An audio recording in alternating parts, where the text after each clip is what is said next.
Le poumon. I hope that the forest can continue breathing. I'm not sure that the planet has a problem to breathe. I think that we have a problem. The planet has lived for 4 billion years without animals, without any plants. There were microbacteria. We need trees. We need trees to breathe, to drink as well, because half of the largest cities in the planet depend on the forest for the water procurement of a city. And our stomach, we don't know that well, but in a soup, in a forest, you have billions of individuals, invisible beings, and those invisible beings are at the origin of the food. What we eat comes from the ground, from the land. So we need the forest for food, and we need the forest for taking care of us, because half of the drugs come from the forest. So it's a paradox. Forests are indispensable. However, they look like a lung suffering from necrosis, as if England or Greece was disappearing each year. It's a kind of unconscious suicide. We cannot survive if forests disappear. The reasons for this deforestation are of a human origin, but it is not linked or due to the poor. They do some deforestation a bit, but the rich people, they are really guilty, because the deforestation is done to a large extent by the rich people. They tend to use the forest for other purposes. So poverty is the consequence and not the cause. And in positive economy, and each time we want to change a paradigm, we have to make sure that we do understand the consequences and we do not make mistakes. I wanted to put the forest back into the economics. In economia in Greek means the management of the human house. That's why I created Kinomé in 2005, to make out of the tree no longer a problem, because as long as the tree is regarded as a panda or a tiger, it will be regarded the same way as a problem. No, we want to see the tree as a solution, a concrete solution. Kinomé means the eye of the tree. It means a bird. So we give advice. We support companies and institutions and NGO to give more value to trees, so that the trees have more value while standing up.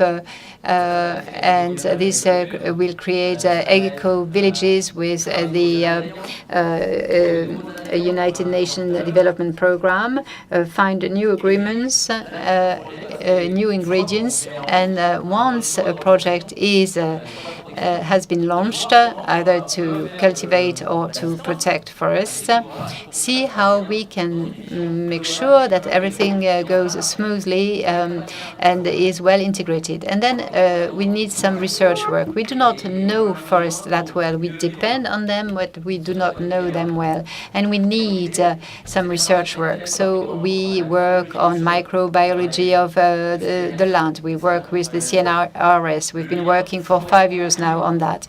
The link between forest, water, and climate. A lot of people work on projections, 400 ppm of CO2, what's going to happen in the future. But if we do our reforestation, what's going to happen? We work with different researchers, and we work on social indicators as well. How can we improve the life of people? And the foundation of our approach is the ethical leadership. What is it? Leadership means innovation, find out new solutions, and ethics, well, means that we get interested in the basic needs of human beings. Those needs are always the same, irrespective of the populations, irrespective of times. This ethical leadership was created by Edel Goethe. You can hear him at 1740. And I'm going to show you some maps. That's a monitoring tool. Let's go to Chad. Chad is right in the center of Africa. Did you go to Chad? Who could you raise your hand if you went to Chad? I saw 3 hands. Okay, we do not know this country very well. If you look at figures, it's the 104th country out of 187 countries having an index of human development. So a very poor country. The life expectancy is 49 years old. It means that next year I won't be there any longer.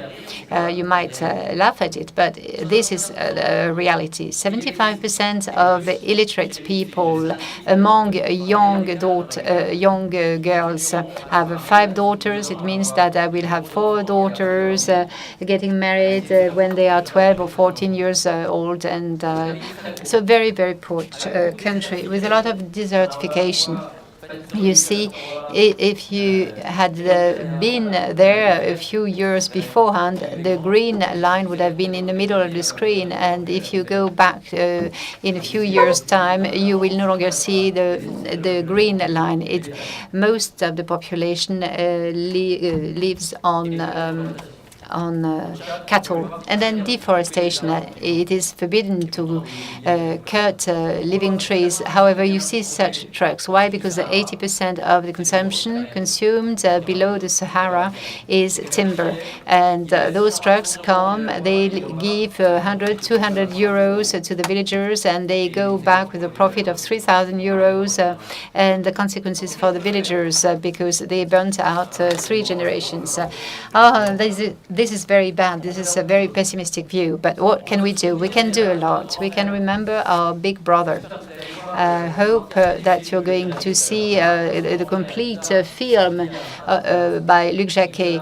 The tree is our big brother, the big brother helping us, welcoming us for all those millions of years. We owe everything to this tree, and the tree is full of resources because it does not move, contrary to me, and it can only adapt itself through its own resources, especially chemical resources, and through its strategy of cooperation with fungi, with insects, with all this world. A tree without any environment is useless. The fungi enable the tree to get water very deep, 50 meters deeper than its own roots. And then the tree will nourish then the fungus this way. This tree gives gum. It's like a resin. You don't need to bleed the tree. And then women collect this gum for several thousand years, and it's a drug. It helps healing some diseases. The problem is that this outlet is not good enough, and you need another outlet for the tree to have enough value to not to be cut. So often you need to reverse the approach. Instead of planting trees and then ask what would be the goal of this tree, how can we make sure that the tree is not going to burn, we have to find another outlet, a complementary outlet.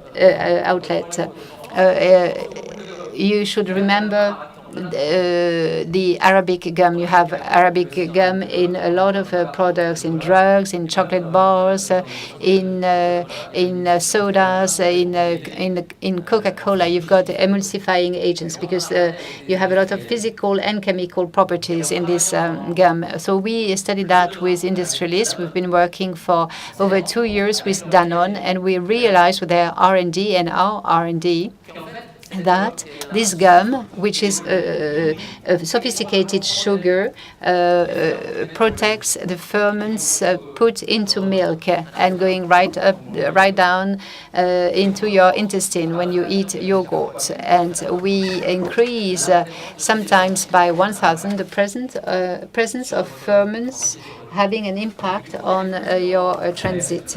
So it's no longer CSR because it's proven scientific. It's no longer sustainable development, but it's development full stop. It's improved thanks to an ingredient coming from a very remote country.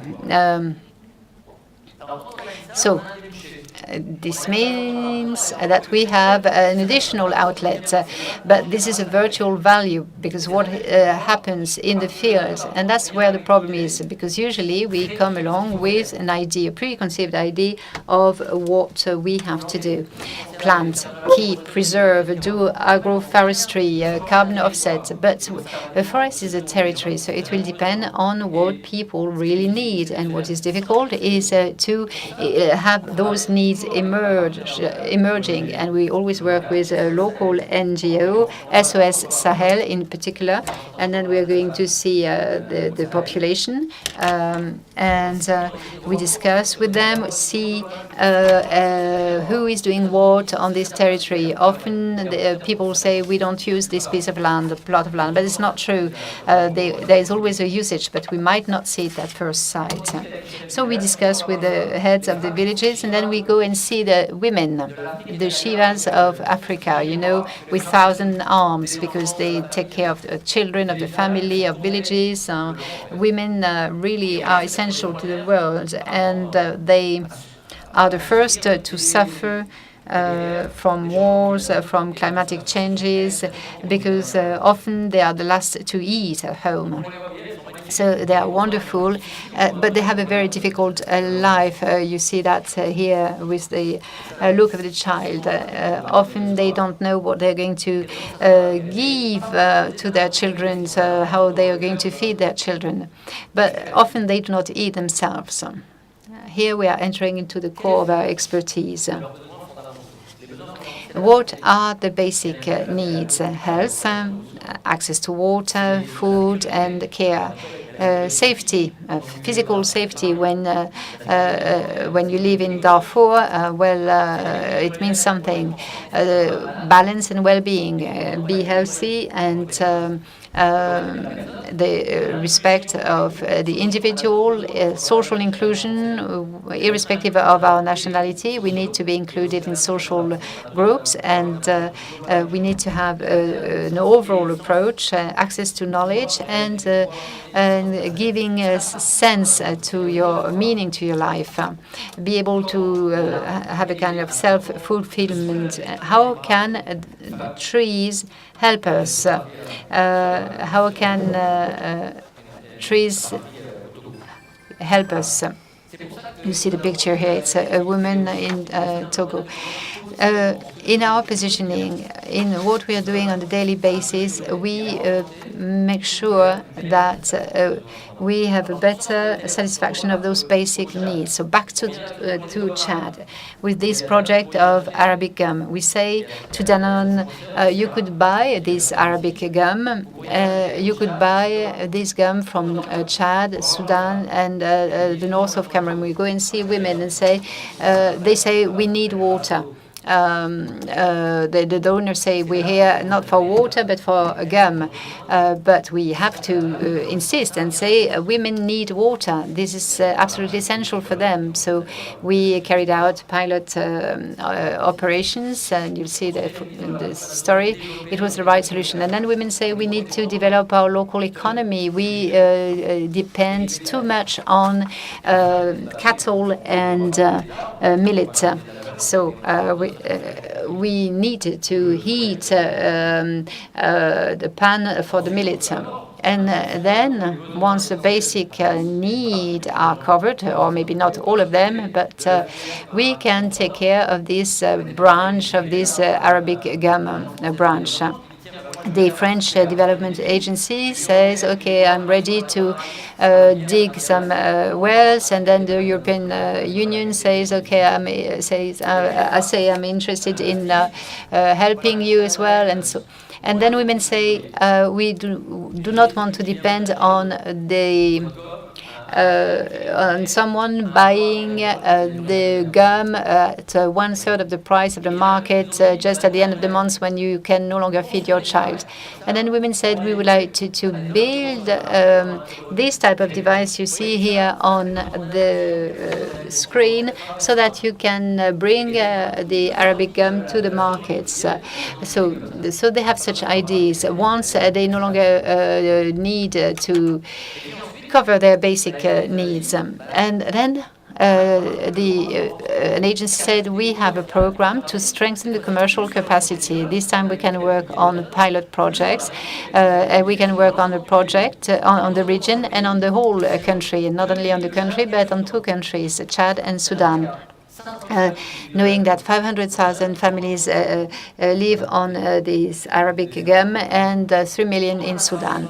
So we worked on quality, storage, different intermediaries, and the breakdown of the value chain. All this monitored by companies, by institutions, by NGOs. We have everyone all together.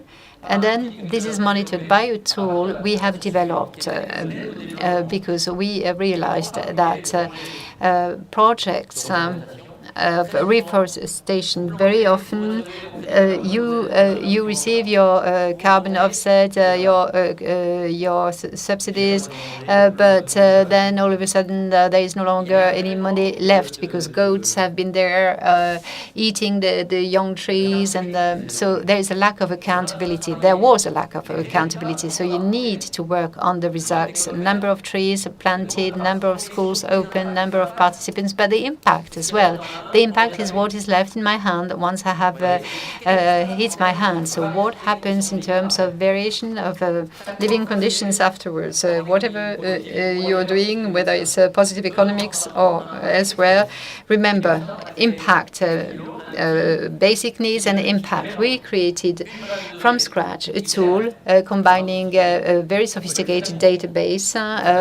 You can go very much in depth, and a geographic observation system showing you what happens with your project. If you are a donor, how you can get your Arabic gum. If you want to go and see the website of the NGO, see photographs and videos, you need to raise awareness as well, but with an integrated vision with everyone and starting from the basic needs of the local population. So back to Chad, and this will be the end of my presentation. Now, this story dates back to 5 years ago. We need time for such projects. I visited 16 villages last year, and we asked them what was the change induced by this project. And those 16 villages said to me, you brought water to us. In the end, at the back, you do not see that properly, but there is a well, and it is good, of course, for children because they no longer drink water from a pond and they do not have to walk for hours and hours with 30 liters on their head. Now the people can leave their home at 7 o'clock in the morning. It's not so hot. They do not have to get some water, and therefore they can work longer to collect Arabic gums, and we have doubled the production. So, which lesson can we draw? Large scale. Large scale. We are moving from over 100,000. Now we have more than 100,000 people benefiting from this project, mainly women. Over 1 million trees not cut because their value is bigger. The whole chain is profiting from that, the wholesaler, exporters, industrialists, and consumers. So why has it worked? For three reasons, to my opinion: a global vision, an overall vision, integrated approach anchored into the basic needs of people, clear reference. That's number two. The largest common denominator. You can put the millennium objectives discussed, millennium goals discussed in New York, and universal goals. So a clear operation, clear management, an assessment of the impact, and then a long-term approach. That's what I really like in this report on positive economics. It is written black and white. If you do not take care of the long term, we prepare a horrible life for us, not for the future generations.